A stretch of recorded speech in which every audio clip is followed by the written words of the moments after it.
Fala, meus amigos, tudo bem com vocês? Vamos dar continuidade aqui ao resumo, né, do livro Super Intestino. Se tu chegou aqui a primeira vez, né, a gente está fazendo literalmente um resumo, capítulo por capítulo deste livro aqui, ó, chamado de Super Intestino, desse cara chamado William Davis, certo? Estamos precisamente aqui, pessoal, no capítulo 7. Estamos na parte 2, né, do livro, e lembrando que esse livro ele é dividido em 3 partes, tá certo? A gente tem a parte um que foram os 5 primeiros capítulos, onde já tem aqui aulas gravadas. A gente está na parte 2. Então, pretendo. Eu dei uma pausazinha de gravar, vou ser sincero com vocês. O resumo aqui desse livro, por N motivos aqui. Eu estava estudando outras coisas, tive que dar atenção a outras coisas. Confesso que vou ser justo. Eu gostei do livro, eu tô gostando, já tô no capítulo 10, eu vou pra última parte agora, porque eu tô lendo, aí fico analisando, revendo, aí depois eu venho gravar, né? Tenho todo esse cuidado aqui de trazer realmente um conteúdo de qualidade com clareza, né? Eu não quero chegar aqui e só sair soltando coisas Ctrl+C, Ctrl+V, não. Então você já entende que aqui não é um resumo propriamente dito, só. É um resumo que passa pelo filtro da minha percepção. Entendeu? Eu sou nutricionista, eu atendo pessoas que têm problemas intestinais, então eu também trago um pouquinho dos meus próprios filtros quando eu vou trazer os conteúdos aqui, tá bom? Então não é um resumo só pelo resumo. Não sei se isso vai te agradar ou não, mas eu de verdade estou fazendo isso para tentar te ajudar a esclarecer as coisas. Porque às vezes quando a gente não tem experiência, a gente lê alguma coisa, a gente acredita ao pé da letra. E eu sempre gosto de passar pelo filtro, sabe? Muitas coisas que estão escritas aqui para chegar para ti uma mensagem real, genuína, entendeu? Mas enfim, o que eu ia falar sobre a parte de ser justo é que eu vou ser sincero com vocês, sabe, pessoal? Eu tô gostando do livro, eu acho ele legal, eu acho que ele fala muito bem, especialmente na parte da SIBO. Eu acho o forte desse livro é esse, assim, né? Tô aqui no capítulo 7, a gente aqui agora. Mas eu acho que o forte dele é ter trago à tona essa problemática da SIBO, tá bom? Mas assim, eu percebi que já tá ficando meio que repetitivo. Esse capítulo 7 aqui, onde a gente vai entrar hoje sobre a SIFO, que é a síndrome fúngica, né? Que é semelhante ao SIBO, que é aquela que passa pela. Que no caso, ao invés de ser fungo, né? É o supercrescimento. Síndrome fúngica. Falei síndrome fúngica, mas enfim, é supercrescimento fúngico. A diferença do SIFO para o SIBO é que aqui a gente vai falar sobre o supercrescimento fúngico e o capítulo anterior a gente falou sobre o SIBO, que é o supercrescimento bacteriano. Mas assim, eu percebi que tá muito repetitivo, sabe? Tanto que eu tava lendo assim, aí rapaz, eu achei ele escreveu exatamente as mesmas coisas no livro anterior, ou perdão, no capítulo anterior e nesse, ele só mudou de SIBO para SIFO, mas tinha coisas que eu li aqui, é porque eu não marquei, mas tinha coisa que eu li que o rapaz foi a mesma informação, ele só repetiu e trocou a palavra SIBO por SIFO, entendeu? Então já tá ficando tanto repetitivo, isso até me deu um certo assim. Ah, cara, será que eu termino de ler? Já peguei o que é importante no livro aqui, mas eu vou ler até o final. É porque eu me comprometi, né, com vocês que eu ia fazer o resumo de todos os capítulos aqui, certo? Então a gente vai entrar hoje nessa parte do super, eu só tô querendo falar síndrome, do supercrescimento fúngico, tá bom? Que é o capítulo 7. É o capítulo menorzinho, eu percebi também. Ele é bem mais resumido, então a gente vai falar sobre poucos tópicos. Mas resumindo, é um livro legal que ele abre essa perspectiva, né? Sobre a SIBO, repito, eu acho que esse é o ponto mais forte. Mas tem muita coisa que ainda é baseado em, sei lá, cara, em certo achismo. Então, não sei, não foi um dos melhores livros que eu li, não. Mas, como eu falei que ia ser justo, contribuiu com alguma coisa, né? E seria até injusto, né, pessoal, a gente esperar que um único livro, uma única fonte fosse nos dar todas as respostas, né? Isso é injusto. A gente fazer isso com qualquer pessoa, com qualquer autor, com qualquer professor, com qualquer artigo. Não, a gente realmente vai montando esse grande quebra-cabeça do conhecimento com cada pecinha. Então, a pecinha que me ajudou nesse livro foi o Sibo. Mas vamos lá, olha só, eu resumi aqui esse capítulo, até porque eu repito, né, ele foi bem repetitivo, em 4 tópicos, onde eu acho que de verdade esse vídeo aqui vai ficar o mais curto, se duvidar. Então, o primeiro ponto aqui que eu queria te lembrar é que a gente vai falar sobre sifo, né, que é esse super crescimento fúngico no intestino delgado, que é essa primeira parte do intestino. Aí ele vem relembrar a questão da microbiota intestinal, né? Que às vezes fica no nosso imaginário, microbiota é só bactéria. Até eu, às vezes, sem querer, paro pra. Acho que é só bactéria, né? Só que não é. Microbiota intestinal é um conjunto, né? Conjunto de micro-organismos que vivem no intestino. Então, isso aqui não é só bactérias, só que as bactérias estão em maioria, né? Por exemplo, eu já vi aí na literatura, lendo artigos científicos, destacando que existem até 1.000 a 2.000 espécies. Então, assim, de toda a microbiota, que é esse conjunto de micro-organismos, as bactérias é a principal população. É como se, sei lá, 90 a 95% dessa microbiota fosse composta de bactéria. Não é à toa que as bactérias são esses componentes da microbiota intestinal mais estudado, né? Só que os fungos aqui, vírus, outros seres eucariotos, a gente tem as arqueias, né, arqueias, eu acho que arqueias é arqueias, arqueias. A gente tem as arqueias que são como se fossem também bactérias mais antigas, tudo isso faz parte. Mas se a gente fosse catalogar em número, a gente tem primeiro bactérias e a gente tem em segundo lugar como se fossem os fungos. Só que aqui a gente tem de 100 a 200 espécies catalogadas, digamos assim.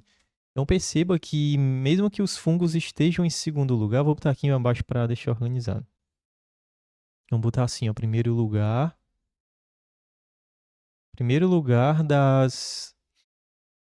dos seres que compõem a microbiota. A gente tem as bactérias. Aí segundo lugar dos micro-organismos que mais compõem a microbiota. Aí vem fungos em segundo lugar, onde tem de 100 a 200 espécies. Então a gente vê aqui que cai muito, né? Né? Mesmo que seja em segundo lugar, um segundo lugar bem, bem distante, não é isso? É por isso que a galera estuda mais mesmo as bactérias. Por isso que você vai ver que a maioria dos probióticos hoje focam mesmo em espécies de bactérias, porque parece que as bactérias são as mais importantes. E em terceiro lugar aqui, é que eu tô organizando aqui, viu, pessoal? Eu gosto de deixar as coisas organizadinhas. Em terceiro lugar, aí vem outros seres eucariotos. Aí vem vírus. Por incrível que pareça, existem vírus bacteriófagos, né, que fazem parte dessa microbiota. Aí tem as arqueias que eu falei pra vocês. Enfim, em terceiro lugar vem sei que é uma minoria da minoria, mas com certeza deve ter a sua importância, né? Se tá lá, Deus sabe o que faz, né? A gente que não entendeu ainda. Entendeu? Então é por isso que a SIBO é mais comum, porque a gente tem mais bactérias, então qualquer perturbação, né, nessa microbiota pode gerar essa SIBO. E a SIFO, ela é menos comum. Exatamente porque tem menos fungo e tudo mais. Eu, na minha prática clínica, para ser bem sincero com vocês, eu já atendi muitos pacientes com SIBO.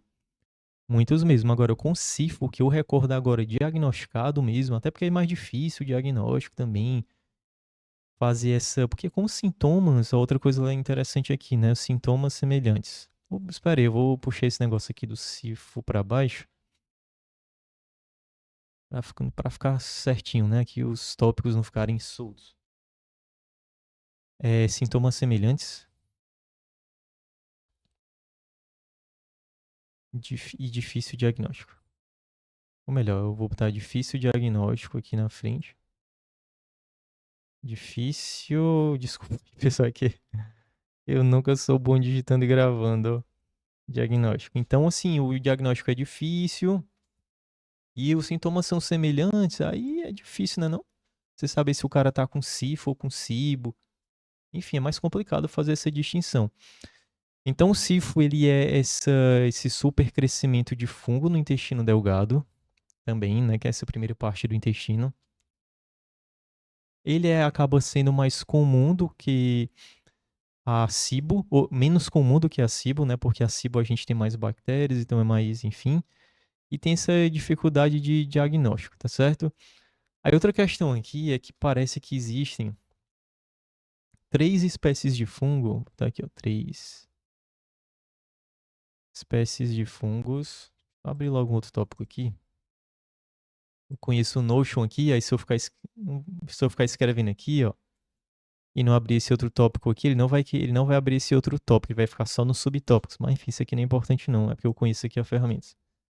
Existem 3 espécies de fungos que são mais comuns no que levam ao sifo. 3 espécies de fungos que levam ao sifo.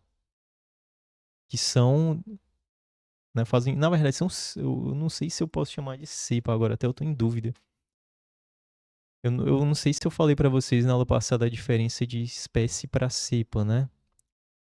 Mas isso é muito importante quando a gente vai entender qual probiótico a gente seria melhor para determinada situação. Porque nem toda espécie foi estudada. E dentro da espécie existem subespécies que a gente chama de cepa. Então, por exemplo, Lactobacillus reuteri é uma espécie. Só que dentro desse Lactobacillus reuteri, desse grupo, existem cepas. Então tem cepas Lactobacillus reuteris, aí tem os números e letras CNM 1743. Aí essa foi mais estudada para cólica infantil.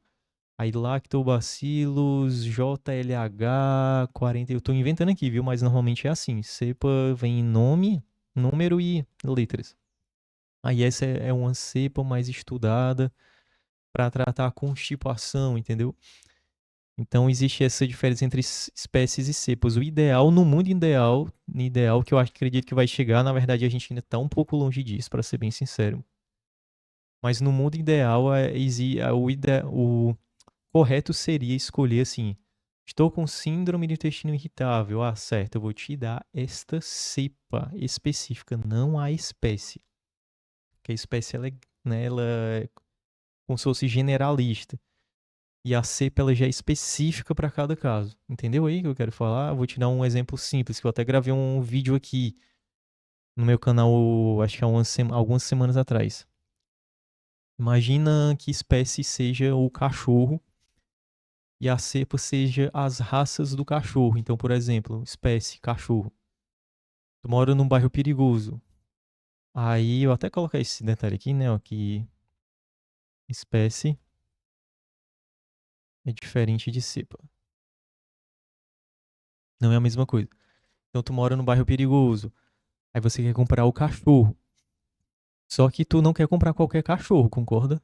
Então é assim que a gente deveria encarar os probióticos. Tu não quer comprar qualquer cachorro. Ou seja, ou qualquer probiótico. O ideal é comprar o probiótico específico. Então o ideal é comprar o cachorro específico. Então o cachorro específico seria a cepa. Então tu compraria o que para defender tua casa? A cepa Pitbull ou a cepa Pinscher? Entendeu aí? Eu acredito que a maioria escolheria o Pitbull, é óbvio, né? Pelo amor de Deus.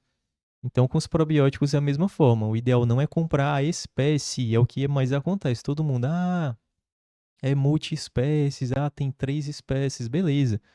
Mas o ideal é ser entender quais são as cepas que estão lá daquela espécie. Entendeu? Então é mais ou menos isso aí. Então hoje já tem alguns produtos que discriminam bem as cepas, mas a maioria hoje dos probióticos, infelizmente, ainda só vendem por espécies, né? Então eu falei tudo isso aqui para levar aqui para a Cândida, que eu realmente não lembro agora se isso aqui que eu vou falar agora são cepas ou são espécies, mas eu acho que são espécies. Mas enfim, as espécies, eu vou chamar assim, que mais causam acifo no nosso intestino é a Candida albicans. Com certeza você já deve ter ouvido falar desse tipo de fungo aqui. A Cândida glabrata e Cândida tropicalis, se não me falha nenhum, tropicalis. Ou com as minhas anotações aqui do lado, mas esse aqui eu não tinha anotado não. Então, se não me falha é esse, especialmente essas duas aqui, ó, a albicans e a glabrata, parece que são as duas principais. Esses fungos são extremamente oportunistas. Então, o que é que acontece? Eles estão lá. Se deu problema na microbiota, você ficou com a desbiose e esses fungos, por serem extremamente oportunistas, eles podem se proliferar e virar sifo. Existem casos que uma pessoa pode ter SIBO e SIFO. Fica imaginando a loucura que não deve ser isso, né? Porque o principal problema do SIBO e da SIFO é porque eles pioram muito a qualidade de vida das pessoas que têm esse problema. Então, imagina ter as duas coisas. Então, esses fungos são extremamente oportunistas. Então, qualquer alteração na microbiota, essas duas espécies, principalmente, a Candida albicans e a glabrata, você pode depois pesquisar isso aí melhor em artigos científicos, mas elas são as duas responsáveis por gerar essa sifo no intestino humano, né? Esse supercrescimento fúngico no intestino delgado, tá bom? E tu lembra que quando a gente falou sobre SIBO, né? E sobre disbiose também, SIBO e disbiose. A gente falou sobre o LPS, lembra disso? Que é o lipopolissacarídeo, que era um gatilho para inflamação, que na parede celular de bactérias gram-negativas existe esse composto que é o LPS, e esse LPS ele no intestino ele desencadeia respostas de inflamação, eles ativam linfócitos, liberação de citocinas pró-inflamatórias. Esse LPS também pode cair na corrente sanguínea e levar a uma inflamação mais sistêmica, que a gente chama de endotoxemia subclínica na maior parte dos casos, onde é aquela inflamaçãozinha crônica que está associada a várias doenças. Lembra disso? Pois é. Então, aqui no caso da SIFO, é como se existisse também uma espécie de LPS que esses fungos também liberam e produzem, que a gente chama, na verdade, aqui de beta-glucanos. Não é o mesmo beta-glucano da aveia, tá bom? Beta-glucano é só o nome da estrutura, né? Os beta-glucano, a fibra do tipo beta-glucana da aveia, ela é extremamente benéfica para a nossa saúde. É um tipo de fibra que tem um efeito cardioprotetor muito interessante, por exemplo. Mas o beta-glucano desses fungos, que são muito liberados no SIFO, eles acabam gerando essa resposta de inflamação, assim como o LPS também faz. Então é por isso que no SIFO, com certeza, existe essa resposta de inflamação no intestino delgado, que desencadeia vários sintomas, mas também isso pode meio que se espalhar de forma subclínica através desses beta-glucanos que atravessam também, né, o intestino por conta da permeabilidade intestinal. É a mesma história, só muda aqui o composto, mas é a mesma coisa. Então, no SIBO e no SIFO existe esse processo inflamatório intestinal e também fora do intestino. Só para você entender. Então, assim, de maneira geral, essas aqui são as diferenças entre, vou até botar aqui, ó, SIFO, ou melhor, SIBO versus SIFO. É uma diferença bem geral, certo? Que a ideia não é se aprofundar, até porque o livro nem se aprofunda tanto no SIFO, repito, foi o capítulo mais curtinho que eu vi até agora.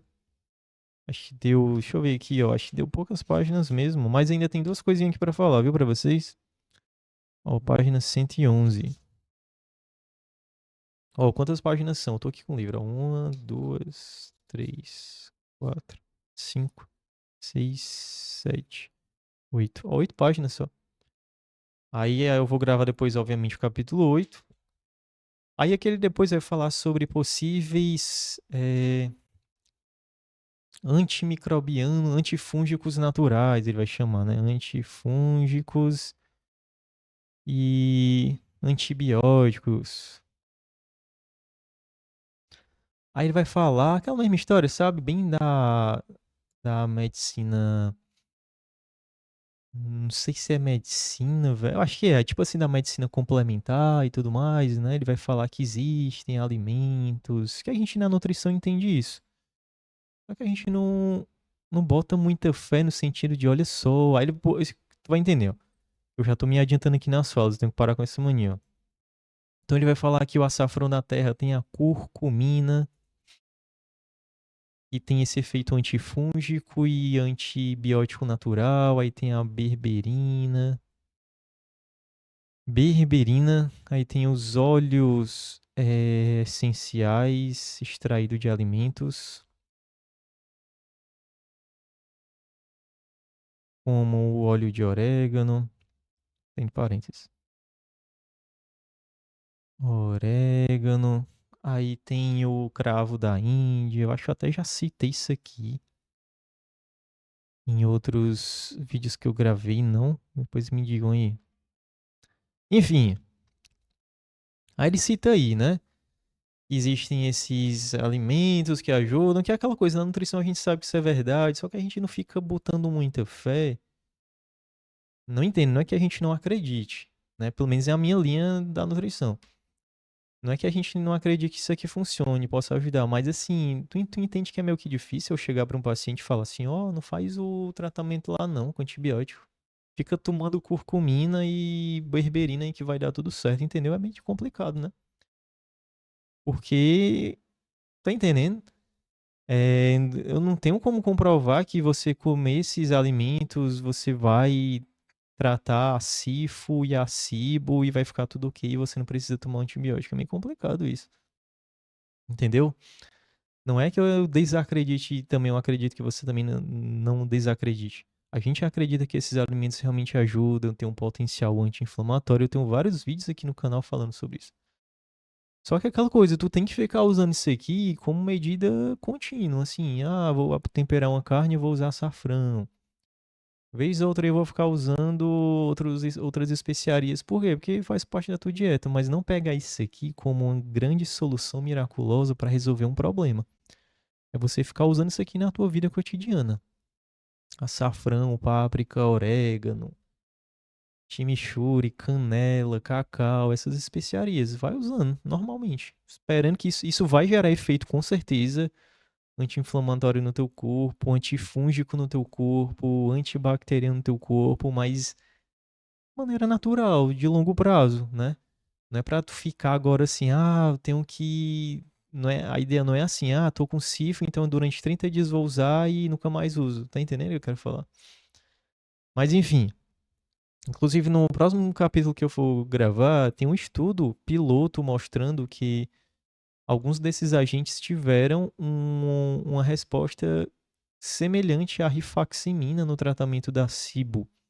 Só que tem alguns pontos lá que a gente tem que conversar criticamente, né? Ele cita no capítulo esse trabalho, eu tive o trabalho de ler, eu fui lá. Não, se ele citou que esses agentes naturais antifúngicos e antibióticos, eles são tão bons, né? Quanto a própria rifaximina, eu vou ler isso aqui. Aí li, é um estudo piloto, ou seja, é um estudo único, né, que mostrou que uma composição lá de certos produtos teve um efeito bem interessante no tratamento da SIBO, quando comparado com a rifaximina. Mas, repito, é um estudo piloto, né? A gente precisaria de mais estudos. Não ficou claro muito bem a composição, a dose, na verdade, de cada um desses, assim, quanto de curcumina, quanto de berberina, tá entendendo? Não ficou claro isso. É um estudo que, apesar deles falarem que não teve financiamento, né? Eles usaram uma certa marca, então a gente fica meio com o pé atrás. Será que esse resultado é real? Ou eles receberam dinheiro pra, né? Pra, tipo, dizer que funciona pra marca vender esses produtos, entendeu? Mas a gente vai discutir isso melhor no próximo capítulo. Então ele vai citar esses produtos antifúngicos que eu repito e antibióticos que eu repito, eu não tenho nada contra. Acho legal a gente sempre ter na alimentação, mas não como um medicamento miraculoso, né? E por fim aqui ele vai citar uma cepa de fungo que pode ajudar no sifo, mas também a gente não tem muitos estudos com seres humanos comprovando isso, tá bom? Tem que ser claro também essas coisas que eu falei que eu tô trazendo para você, né? Essa visão crítica. Porque uma coisa é porque qualquer pessoa pode chegar e falar, olha só, esse probiótico ajuda nisso aqui. A tratar o SIBO, certo? Mas cadê as provas, entendeu? escrever por escrever, qualquer pessoa pode escrever. Aí ele vai citar esse tipo de fungo aqui, que já é uma cepa, ó. Pronto, isso aqui já é uma cepa. É uma cepa da espécie Saccharomyces cerevisiae, é uma levedura. Então, Saccharomyces boulardii CNCM, e esses números aqui, ó, que eu tô olhando aqui a minha anotação. Então, essa cepa aqui diz ele que pode ajudar no tratamento da síndrome do supercrescimento fúngico, porque essa cepa aqui, ela compete com a Cândida, né, com a C, que é a Cândida albicans, e a glabrata. Então, haveria uma competição, então, havendo uma competição, né, isso pode ajudar na erradicação desses fungos e no tratamento do sifo. E também ele fala que essa cepa de fungo também libera vários agentes antimicrobianos. Igual como era lá com o Lactobacillus reuteri, lembra que liberava a reuterina? Que é como se fosse um antibiótico natural? Então é como se ele liberasse também certos agentes antimicrobianos que ajudam a matar os fungos, enfim, entendeu?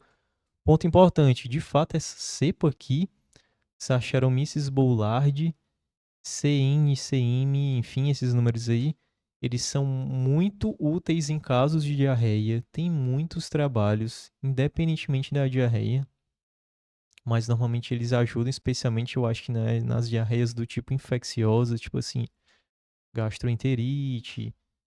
Enfim, eu já prescrevi para pacientes que têm diarreia, assim, uma certa diarreia crônica e tudo mais, eu vi que deu um resultado bem legal. Então, pensando em controle de diarreia nesses sintomas, Saccharomyces boulardii, vou até botar aqui. Pensando, vou dar um destaque aqui. Pensando em controle de diarreia, esse probiótico, porque né, probiótico não é só bactérias, são micro-organismos vivos. Esse probiótico ajuda muito. Muitas evidências. As evidências mais fortes dessa cepa de fungo aqui é isso aqui. Controle de diarreia. Então, pensando nisso, ok. Pensando em sifo, sinceramente, eu não vi provas concretas sobre isso não, certo? Mas enfim, certo? Então, era isso que eu tinha para falar para vocês nesse capítulo aqui, pessoal. Espero que, né, tenha ficado claro. Não era para ter ficado bem maior, mas eu só ia repetir as coisas que eu falei no capítulo anterior, então não faz sentido, só trocando Cibor por Sifo, que é o que ele fez aqui. Então deixa aqui abaixo nos comentários se você gostou desse capítulo, se tu tem alguma dúvida. É sempre legal, eu gosto muito de ler, isso me incentiva muito. Porque, repito, eu tô aqui lendo até o fim, eu já poderia ter parado, sinceramente. Eu nem ficaria com a consciência pesada sobre isso, não, porque eu queria que distrair daqui já foi. Mas eu vou até o fim porque eu me comprometi com vocês. Então, deixa aqui abaixo um comentário, o que é que tu tá achando, se tá gostando ou não tá. E a gente se encontra aí no próximo capítulo, tá bom? Vou tentar gravar essa semana ainda, já o capítulo 8, para acabar essa parte 2. E, né, deixa eu ver aqui. É o capítulo 8 que termina a parte 2. Aí vamos para a parte 3. E depois a parte 4. Eu falei que era dividido em 3 partes, perdão, são 4. Tinha esquecido aqui atrás. Tá bom? Então, um abraço. Fiquem com Deus. Até a próxima.